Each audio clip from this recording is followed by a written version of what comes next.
नमस्ते, जय हिंद, जय भारत। तो ये वीडियो उन सभी लोगों के लिए है जिनके मन में डाउट है Uttar Pradesh public service commission के एग्जाम पैटर्न और सिलेबस को लेके, और अगर आपका कोई और भी डाउट है कि कितनी नेगेटिव मार्किंग होगी, कितना मेरिट में आने के लिए जो है आपका सेफ स्कोर होगा, तो ये वीडियो आप लोगों के लिए। तो जैसा कि आप लोगों को पता है कि Uttar Pradesh public service commission ने अपना असिस्टेंट प्रोसिक्यूशन ऑफिसर का जो है नोटिफिकेशन निकाला है, और उसमें आप 16 सितंबर से लेकर और 16 अक्टूबर तक अपना आवेदन कर सकते हैं। The most important thing about this video is कि आपको सबसे पहले अपना OTR जो है नंबर लेना है, OTR नंबर जनरेट करना है, जिसे कि वन टाइम रजिस्ट्रेशन कहते हैं। और जब तक आपके पास OTR नंबर नहीं होगा तो आप इसमें अपना ऑनलाइन फॉर्म नहीं भर पाएंगे। तो OTR का link, this is the OTR link and this is the form को भरने का लिंक, ठीक है। तो OTR जो है at least 72 hour just before your submission of the online application, ठीक है। तो ये आपने करना है। अब सीधे सीधे हम चलते हैं आपके एग्जाम पैटर्न को लेके। तो जैसा कि आप सभी लोगों को पता है कि इसमें जो एग्जाम का जो रूपरेखा बताई गई है वो 3 चरणों में है। First is pre, second is mains and third is the personality test. Personality test आपका 50 नंबर का होने वाला है, मेंस आपका 500 नंबर का होने वाला है, और प्री जो है वो 150 नंबर का होने वाला है। किस तरीके से होगा आइए देखते हैं। देखिए, ये है the plan and syllabus for assistant prosecution officer pre exam, जो कि सामने आप देख सकते हैं। 2 घंटे का आपका ये पेपर होगा, जिसमें कि आपके पास टोटल 150 क्वेश्चन इसमें पूछे जाएंगे। तो नेगेटिव मार्किंग को लेकर भी हम आपको बताएंगे कि क्या है इसमें condition. Total number of question 50 on general knowledge का होगा, और total number of question 100% on law. तो ये पार्ट बी और पार्ट ए जो होगा वो प्री में होगा। पार्ट ए कंप्लीटली जो है जनरल नॉलेज बेस्ड होगा, जिसमें कि आपके ये सारे टॉपिक कवर किए जाएंगे, एंड पार्ट बी में जो है टोटली लॉ का होगा। तो ये सारे टॉपिक जो है आपके कवर किए जाएंगे। सबसे ज़्यादा जो स्कोरिंग एरिया है वो है आपका भारतीय न्याय संहिता 2023। इसमें 30 क्वेश्चन जो है आपके इससे अकेले पूछे जाएंगे। तो प्लीज़ आप इसकी जो तैयारी है बिल्कुल जोरों शोरों से कर लीजिएगा। बाकी भारतीय नागरिक सुरक्षा संहिता से भी 25-20 इस तरीके से जो है आपका स्कोरिंग बनेगा, ठीक है। तो ये हो गया आपका pre exam objective type based question, इसमें आपका आना है। नेक्स्ट बढ़ते हैं आपका प्लान बी जो है, प्लान जो सिलेबस आपका मेंस के लिए है वो कुछ इस तरीके से। तो ये बेसिकली आपका पूरा डिस्क्रिप्टिव टाइप बेस्ड क्वेश्चन होगा, जिसमें कि आपको लिखने को दिया जाएगा, और ये आपका सिलेबस होगा।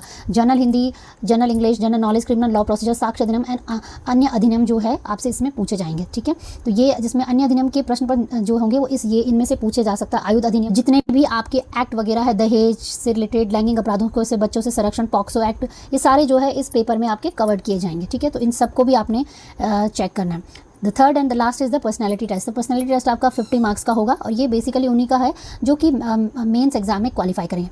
अब हम बढ़ते हैं कि जो बच्चे प्री एग्जाम देंगे तो उसमें मार्किंग का क्या स्टैंडर्ड है, किस तरीके से मार्किंग हुई। तो सबसे पहले तो मैं मार्किंग से पहले आपको ये बताना चाहूँगी कि जो भी इस एग्जाम में बैठेगा उन्होंने मिनिमम एफिशिएंसी स्टैंडर्ड दिया है कि SC ST के जो बच्चे उनके 35% जो है फिक्स मार्क्स होनी चाहिए।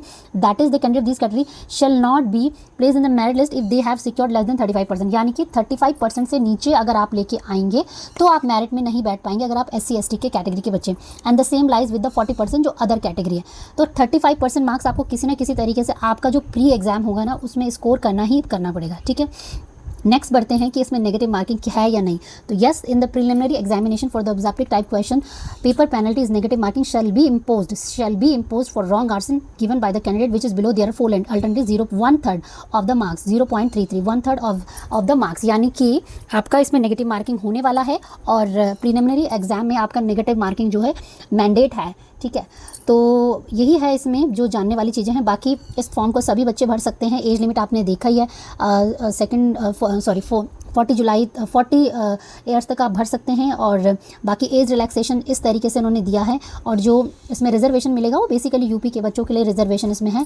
मैरिटल स्टेटस में इन्होंने एक चीज़ बहुत बोला है कि जैसे मान लीजिए कि कोई जिसका मैरिटल स्टेट बिल्कुल क्लीन चिट होना चाहिए, मीन्स कि उसके ऊपर जो है आप मैरिड हों, लेकिन ऐसा नहीं है कि आप किसी स्पॉस के किसी दूसरे इंसान के साथ जो है किसी kind of live in relationship, या आप में कोई किसी काइंड ऑफ लिटिगेशन ना चल रहा हो आपके, ठीक है।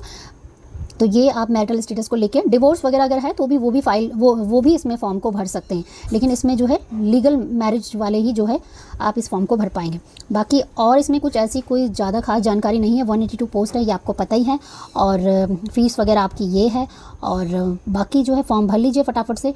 सिलेबस की मैं एक बार फिर से देख लेते हैं। मैं आपको इसलिए बोलना चाह रही हूँ सिलेबस के बारे में, क्योंकि हम भी आपका कुछ टॉपिक कवर करेंगे, जैसे कि आपका नेशनल मूवमेंट, ये हम कवर कर सकते हैं, एंड इंडियन पॉलिटी के कुछ सब्जेक्ट, कॉन्स्टिट्यूशन का जो है इंडियन कॉन्स्टिट्यूशन, ये हम आप लोगों के लिए कवर करेंगे। तो ये सब बेसिकली आपका आने वाली जो वैकेंसीज़ होंगी उसमें आपको हेल्प करेगा आपके सब्जेक्ट की तैयारी के लिए, ठीक है।